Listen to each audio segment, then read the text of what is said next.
Alors, ce soir, nous allons partager sur un thème qui est intitulé « La qualité de l'autel détermine la nature du Dieu qui descend ». Je répète, nous allons partager sur le thème « La qualité de l'autel détermine la nature du Dieu qui descend ». Alors, rapidement, nous allons prendre nos Bibles dans Exode chapitre 25, du verset, on va dire le verset 9. Ensuite, on lira le verset 40. La Bible dit, dans Exode chapitre 25, le verset 9, « Vous ferez le tabernacle et tous ces ustensiles d'après le modèle que je vais te montrer. » Je vais prendre le verset 40, Exode 25, le verset 40. « Regarde et fais d'après le modèle qui t'est montré sur la montagne. » Je vais ajouter un autre passage. C'est maintenant dans Exode chapitre 26, le verset 30. « Tu dresseras le tabernacle d'après le modèle qui t'est montré sur la montagne. » Amen. Oui, bien-aimés, lorsque nous lisons les Écritures, on peut en général diviser la marche du peuple de Dieu. Si nous la mettons en termes de dispensation, il existe jusque-là au moins 3 sortes de dispensations. Je parle des grandes dispensations. C'est quoi une dispensation? C'est la façon dont Dieu fait les choses avec un peuple ou avec des hommes dans une période donnée. Donc, s'il y a 3 types de dispensations, la première dispensation, c'est la dispensation qu'on peut appeler la dispensation des patriarches, ou encore la dispensation qui est venue avant la loi.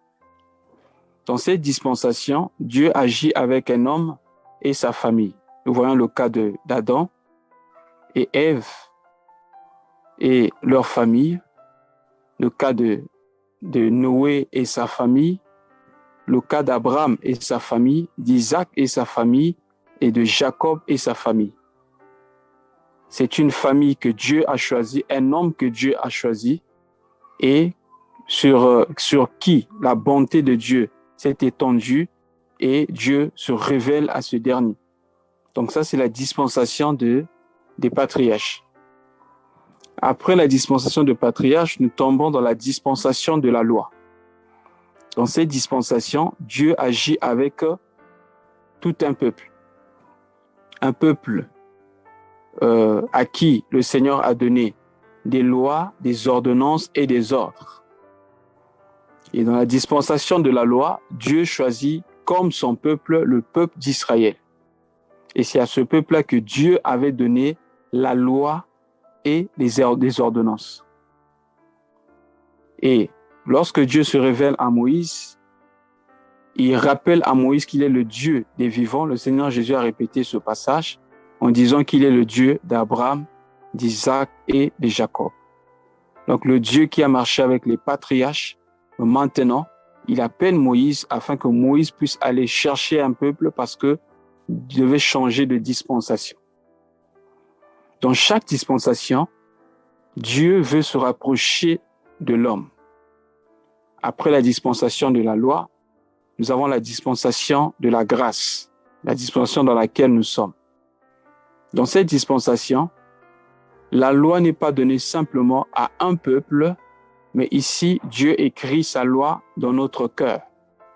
Et Dieu traite directement avec l'individu. C'est la dispensation de l'Évangile, où chacun est sauvé en réponse à la grâce de Dieu étendue par la prédication de l'Évangile. Si nous acceptons l'Évangile, c'est-à-dire que Christ est mort pour nous et que par lui nous avons la vie, nous rentrons dans cette dispensation, dans cette alliance avec lui.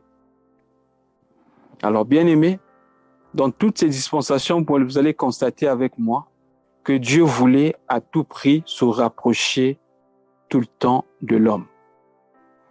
Alors, dans la dispensation de la loi, Dieu voulait se révéler à son peuple et se rapprocher de son peuple.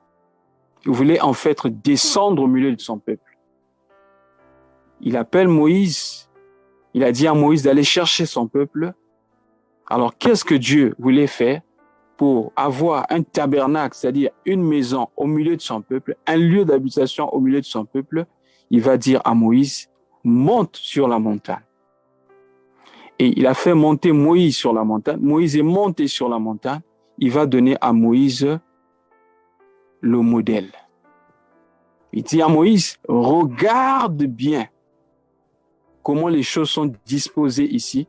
Quand tu vas descendre là-bas, tu bâtiras selon le modèle que tu as vu ici. Donc Dieu voulait le reflet des choses célestes sur la terre afin qu'ils se sentent à l'aise. Il voulait le reflet des choses célestes sur la terre afin que le ciel descende sur la terre. Bien aimé, c'est très important. Si Dieu n'avait pas emmené Moïse sur la montagne, si Dieu n'avait pas révélé le modèle à Moïse sur la montagne, Moïse allait être tenté de bâtir selon le modèle égyptien. Souvenez-vous, lorsque Étienne parla de Moïse, il dit que Moïse était instruit selon la sagesse égyptienne. Et vous savez qu'à l'époque, l'Égypte, c'était la première puissance mondiale dans tous les domaines, militaires, dans le domaine de la science, de la connaissance, de l'architecture. Eh bien, c'était la première puissance mondiale.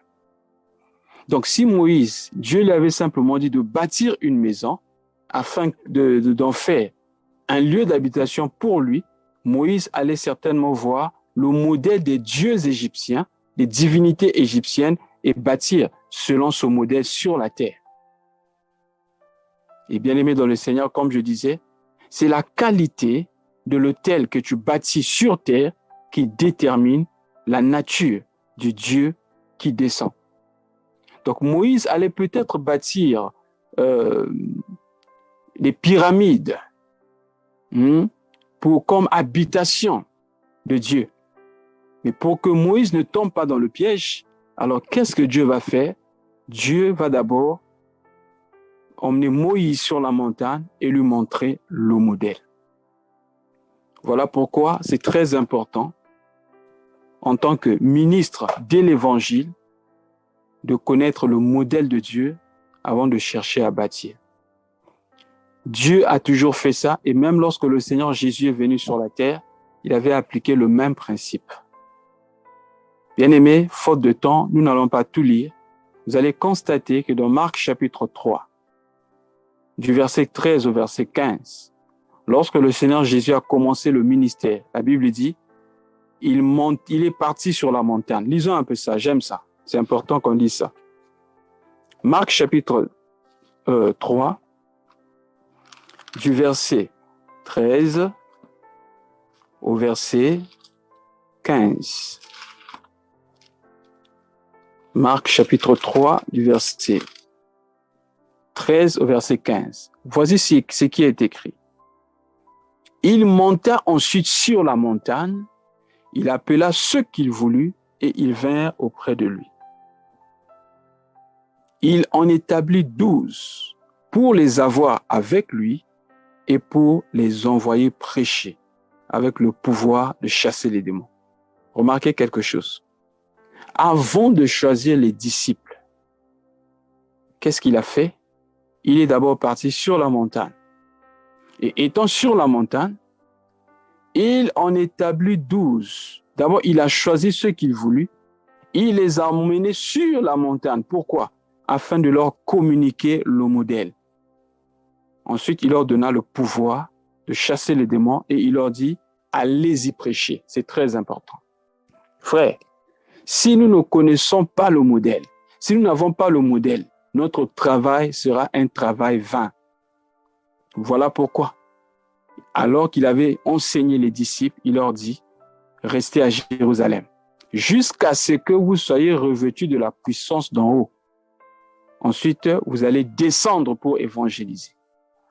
Parce que la puissance d'en haut nous révèle le modèle de Dieu. Voilà pourquoi la Bible dit, étant monté au ciel, il a fait don aux hommes d'être comme des pasteurs, prophètes, évangélistes, docteurs et apôtres. Pourquoi?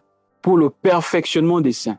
Mais avant de les lâcher sur la terre, bien aimé, il a d'abord emmené ces gens dans le ciel. C'est très important. Si tu n'as pas vu le ciel, je ne suis pas en train de dire de dormir et d'avoir des visions où tu vois, bien aimé, le ciel. Non. Je suis en train de parler de recevoir la pensée de Christ. Et pour recevoir la pensée de Christ, il faut, bien aimé, avoir l'Esprit de Dieu. Mais bien aimé, pour que cela se passe, il faut que Dieu trouve son modèle. Pour que Dieu descende, il faut que son modèle soit vu. On va lire quelque chose dans le livre des rois. Vous allez voir ici ce qui avait fait que le feu descende du ciel. En effet, à l'époque, les gens qui vivaient au temps du prophète Élie, dans 1 roi chapitre 18, ces gens-là ne savaient pas où mettre la tête parce que ils clochaient de deux côtés. Hein, vous pouvez lire par exemple 1 roi chapitre 18. La Bible dit dans 1 roi chapitre 18, lorsque Élie parlait au peuple, il dit au peuple, mais pourquoi clochez-vous de deux côtés? 1 roi chapitre 18, le verset 21. La Bible dit, alors Élie s'approcha de tout le peuple et dit, jusqu'à quand clocherez-vous de deux côtés? Si l'Éternel est Dieu, allez auprès de lui. Si c'est Baal, allez auprès de Baal, auprès de lui.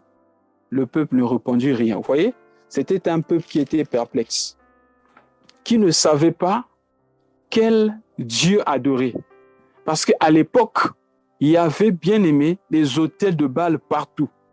Et le peuple offrait à Baal et le peuple offrait aussi à l'Éternel. Donc, il y avait la confusion partout. Élie dit, vous ne devez pas clocher de deux côtés. Et aujourd'hui, même dans les églises, vous trouvez, bien aimé, des chrétiens qui ont cette position-là. Ils offrent à Baal, ils offrent à l'Éternel. Ils mettent leur confiance dans les fétiches, d'autres dans les objets religieux. À un moment, ils regardent un peu à l'Éternel. Ils servent Dieu, mais ils disent, ah, on ne sait jamais. Peut-être que ce que nos ancêtres nous ont laissé, ces choses aussi manifestées de la puissance, alors on peut toutefois mélanger. Et il y a même des gens qui osent dire, c'est seulement le même Dieu qui a créé toutes choses. Donc, si nos ancêtres mettaient leur confiance dans le bois ou dans les talismans, c'est Dieu qui a créé les talismans. Par conséquent, donc on peut utiliser aussi ces talismans, on peut utiliser aussi peut-être les fétiches, hein, certains éléments de la nature, parce que nos ancêtres nous ont dit que ces choses protégées, alors nous pouvons aussi les utiliser, puisque c'est le Dieu créateur de tout. Comme c'est le même Dieu, donc on peut aussi les utiliser. Bien-aimé, le Dieu que nous servons, c'est un Dieu qui n'aime pas le mélange. C'est un Dieu jaloux. Et la Bible dit, il n'habite pas dans le temple fait des mains d'hommes. Quelqu'un disait, le même Dieu peut conduire certains à adorer Marie, peut conduire certains à utiliser le chapelet pour la prière, hein, les livres des saints, etc. Bien-aimé dans le Seigneur, c'est un Dieu jaloux. Hier, je suis passé par la boutique d'une sœur qui, en tout cas, la sœur, elle est commerçante. Alors, comme j'étais à côté du marché, je suis passé par chez elle pour lui dire bonjour. Et aussitôt, je suis passé après maintenant. Elle me dit, ah, j'ai regretté. Je dis, oh, tu as regretté pourquoi? Pendant que tu étais là, j'allais te donner l'huile d'olive afin que tu pries pour cette huile-là tu pries pour le flacon d'huile afin que je puisse la garder pour commencer. Bien aimé, je lui ai dit, ma sœur, l'huile d'olive là, tu peux utiliser ça pour faire frire le poisson ou les frites. La Bible dit, vous devez prier au nom de Jésus. Tu n'as pas toujours besoin d'un support quelconque pour que la puissance de Dieu se manifeste. Les gens sont devenus, bien-aimés, trop accros à des moyens. Vous savez, c'est un peu comme la femme samaritaine, hein, quand le Seigneur Jésus lui a dit, si tu connaissais celui qui te demande de l'eau, c'est toi qui l'aurais demandé à boire. La femme a dit à Jésus, avec quoi? Tu n'as pas de récipient. Comment feras-tu pour prendre de l'eau? Voilà comment sont les chrétiens aujourd'hui. Ils n'ont plus la foi au Seigneur Jésus-Christ, ils n'ont plus la foi, bien-aimés. Ils veulent toujours ajouter autre chose au-dessus de la foi. C'est-à-dire que la foi doit être liée forcément à quelque chose de matériel. On doit lui donner un mouchoir, hein, lui mettre l'huile sur le corps, lui donner un paquet, une bague, donc quelque chose de physique. La Bible dit, heureux celui qui a cru sans voir. Bien-aimé dans le Seigneur. À l'époque d'Élie, les gens clochaient de deux côtés. On ne savait pas qui adorer. Parce qu'il y avait trop de dieux sur la terre. C'est comme l'Église aujourd'hui. Nombreux sont devenus comme des dieux. Certains pasteurs et prophètes sont devenus comme des dieux.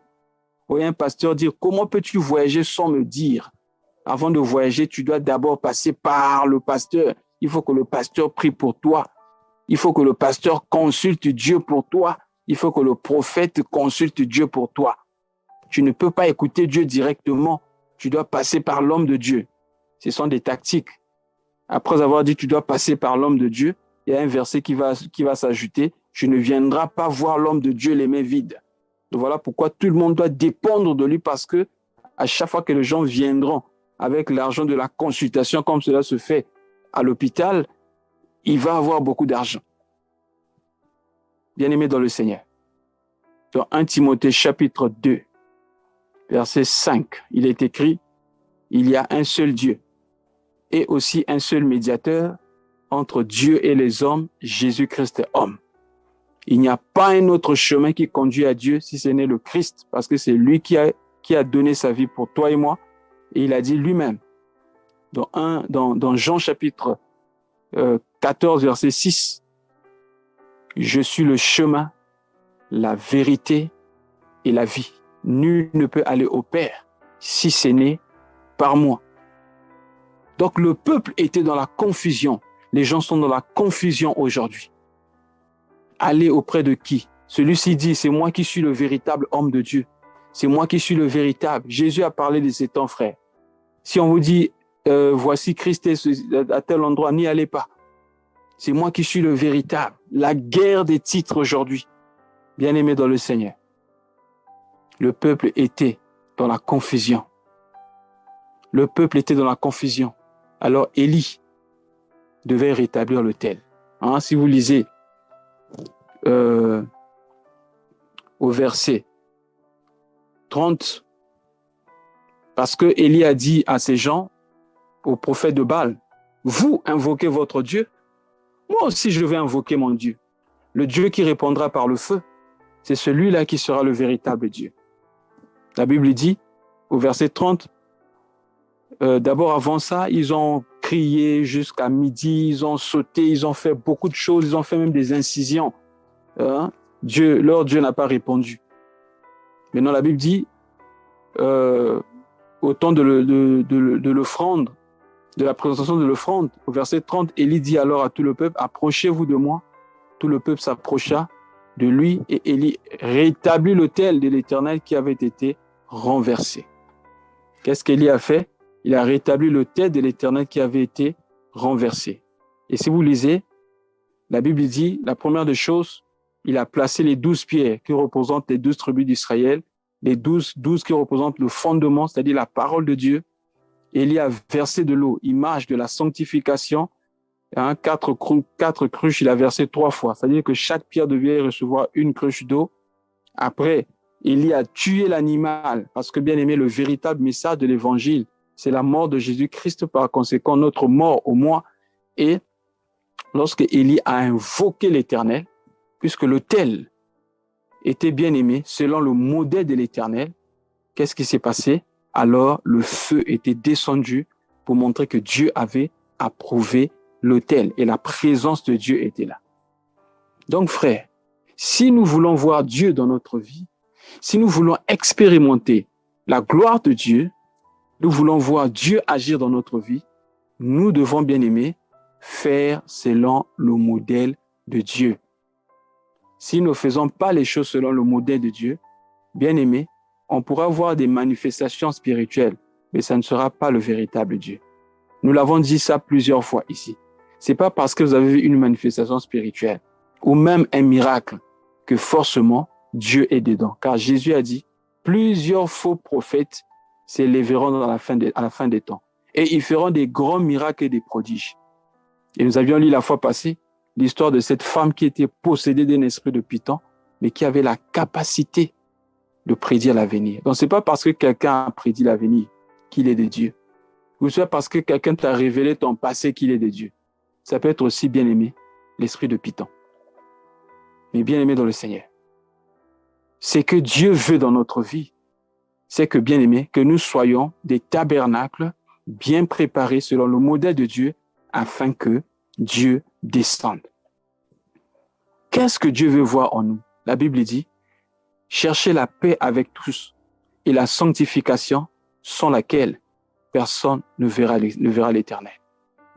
Matthieu 5,8 dit, heureux ceux qui procurent la paix autour d'eux, car ils seront appelés fils de Dieu. Dieu aime ceux qui sont en paix et ceux qui procurent la paix autour d'eux. Par conséquent, l'atmosphère de la guerre, l'atmosphère des disputes, c'est l'atmosphère qui n'est pas propice, bien aimé, à la présence de Dieu. Par conséquent, lorsque, bien aimé, nous emmenons autre chose que Dieu, nous établissons un autel. Mais sur cet autel-là, ça sera d'autres esprits qui vont descendre. Qu'est-ce que je vais dire? Élever l'autel ici ne signifie pas créer un truc en bois, mettre dans la chambre. Mais bien aimé, l'autel ici, c'est l'attitude.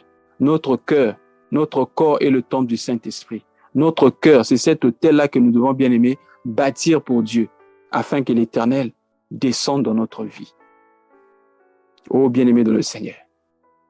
Il y a des autels que les hommes élèvent eux-mêmes, qui bien aimé, qui ouvrent, bien aimé, qui donnent l'opportunité aux mauvais esprits de descendre dans leur vie. Faute de temps, je vais juste les énumérer un certain nombre de choses qui ouvrent la porte à l'ennemi. Lorsque vous lisez par exemple dans Éphésiens chapitre 4, versets 26 à 27, la Bible dit, si tu te mets en colère, ne pêche point. Que le soleil ne se couche pas sur ta colère. Ne donnez pas accès à l'ennemi. Ne donne pas accès aux démons. Ça veut dire quoi? Tu te mets en colère, tu gardes rancune, tu vas dormir comme ça, sans avoir réglé les problèmes. Bien aimé, tu ouvres la porte aux démons. Ça veut dire que tu as élevé un autel à la puissance de Satan et aux démons. Comment quelqu'un peut élever un autel à Satan? Lorsque tu te livres au mensonge, Satan c'est le père du mensonge. Tu te livres au mensonge, la Bible dit, comme il est le père du mensonge, c'est un autel que tu as préparé pour Satan. Lorsque tu te livres à la haine, à la jalousie, à l'envie, au péché, à l'impureté, c'est un autel que tu es en train de livrer à Satan. Mais tu ne sais pas que tu es en train de lever un autel à Satan afin qu'il descende. Lorsque le diable voit ce qui lui ressemble, c'est là qu'il descend. C'est comme nous avons l'habitude de dire ici. Nous devons souvent lire Romains chapitre 12, versets 1 à 2. Je vous conjure par les compassions de Dieu à offrir vos corps comme un sacrifice vivant, ce qui sera de votre part quoi? Un culte raisonnable. Ne vous conformez pas au siècle présent, mais soyez transformés par le renouvellement de l'intelligence afin que vous discerniez quelle est la volonté de Dieu, ce qui est bon, agréable et parfait. Donc lorsque nous ne marchons pas selon Dieu, nous voulons nous conformer au siècle présent. C'est une façon d'ouvrir notre esprit, nos cœurs, au prince du monde actuel, au prince du siècle présent qui est Satan, afin qu'il prenne, bien aimé, possession de nos vies. Et plusieurs ont été possédés par des démons comme ça à cause de la course à la ressemblance au siècle présent. Ça peut être un habit, ça peut être un style donné, mais qui a été inspiré par le monde des ténèbres. C'est pourquoi, frères, sœurs, faisons très attention. Ne prenons pas tout, ne copions pas les habitudes du siècle présent, mais ayons le discernement et faisons tout pour la gloire de Dieu. Bien-aimés dans le Seigneur. Alors, comment faire afin d'élever un autel à l'Éternel? Allons rapidement dans 2 Corinthiens chapitre 6. Nous n'allons pas beaucoup expliquer ici à cause de l'heure, mais nous allons seulement lire 2 Corinthiens chapitre 6, versets 14 à 18. La Bible dit ceci. Ne vous mettez pas avec les infidèles sous un joug étranger. Car quel rapport y a-t-il entre la justice et l'iniquité? Ou qu'y a-t-il en coup de commun entre la lumière et les ténèbres? Quel accord y a-t-il entre Christ et Bélial? Ou quelle part a le fidèle avec l'infidèle? Quel rapport y a-t-il entre le temple de Dieu et les idoles? Car nous sommes le temple du Dieu vivant. Comme Dieu l'a dit, j'habiterai et je marcherai au milieu d'eux. Je serai leur Dieu et ils seront mon peuple. Oh bien-aimé, j'aime cette partie de la version hébraïque. Là où la Bible dit, j'habiterai et je marcherai au milieu d'eux. La version hébraïque dit, je créerai, je formerai un tabernacle au milieu d'eux et je serai leur Dieu et ils seront mon peuple. Alors, qu'est-ce qu'il faut faire? Le verset 17 à 18. C'est pourquoi sortez du milieu d'eux. Séparez-vous, dit le Seigneur. Ne touchez pas à ce qui est impur et je vous accueillerai. Je serai pour vous un père et vous serez pour moi des fils et des filles, dit le Seigneur Tout-Puissant. Pour que Dieu soit notre Dieu, pour que nous soyons des enfants de Dieu, nous devons d'abord prendre la décision de sortir du milieu de tous ceux qui ne craignent pas Dieu. Ça peut être des religieux qui ne veulent pas mettre en pratique la parole, alors nous devons sortir du milieu d'eux. Ça peut être la Babylone religieuse ou l'église apostate qui ne veut pas obéir à la parole de Dieu. Nous devons sortir. Et c'est ainsi que Dieu va nous accueillir et nous serons son peuple. Et bien-aimé, il sera notre Dieu. C'est ainsi que, bien-aimé, nous allons élever un autel à l'Éternel et l'Éternel descendra, bien-aimé, dans notre vie. L'autel de l'Éternel, comme je disais, c'est notre cœur. C'est dans le cœur où nous trouvons, bien-aimé, la joie, la paix, la bonté, la bénignité, la fidélité, la joie. Lorsque quelque chose ne va pas avec quelqu'un, nous partons rapidement nous réconcilier avec la personne. Nous gardons toujours l'amour en nous. Nous pardonnons à tous ceux qui nous font du mal. Et bien-aimés, nous aimons tout le monde, comme a dit le Seigneur Jésus-Christ. Aimez vos ennemis, priez pour ceux qui vous maltraitent et qui vous persécutent. Bien-aimés dans le Seigneur, il y a des gens qui ne voudront jamais être en paix avec nous. Alors, pour ces gens-là, qu'est-ce que nous devons faire? Nous voulons être en paix avec eux, mais eux ne veulent pas. Qu'est-ce que nous devons faire? Romains chapitre 12, versets 17 à 21 nous répond. Ne rendez à personne le mal pour le mal. Recherchez ce qui est bien devant tous les hommes. S'il est possible, autant que cela dépend de vous, soyez en paix avec tous les hommes. Ne vous vengez point vous-même. Ne faites pas comme les gens de l'église actuelle qui invoquent le feu pour détruire leurs ennemis, pour détruire les hommes sur la terre. Non, la Bible dit ne vous vengez pas vous-même. Mais bien aimés, laissez agir la colère, car il est écrit, à moi la vengeance et à moi la rétribution, dit le Seigneur. Mais si ton ennemi a faim, donne-lui à manger. S'il a soif, donne-lui à boire. Car en agissant ainsi, ce sont des charbons ardents que tu amasseras sur sa tête. Verset 21. Ne te laisse pas vaincre par le mal, mais surmonte le mal par le bien. Que Dieu vous bénisse. Amen.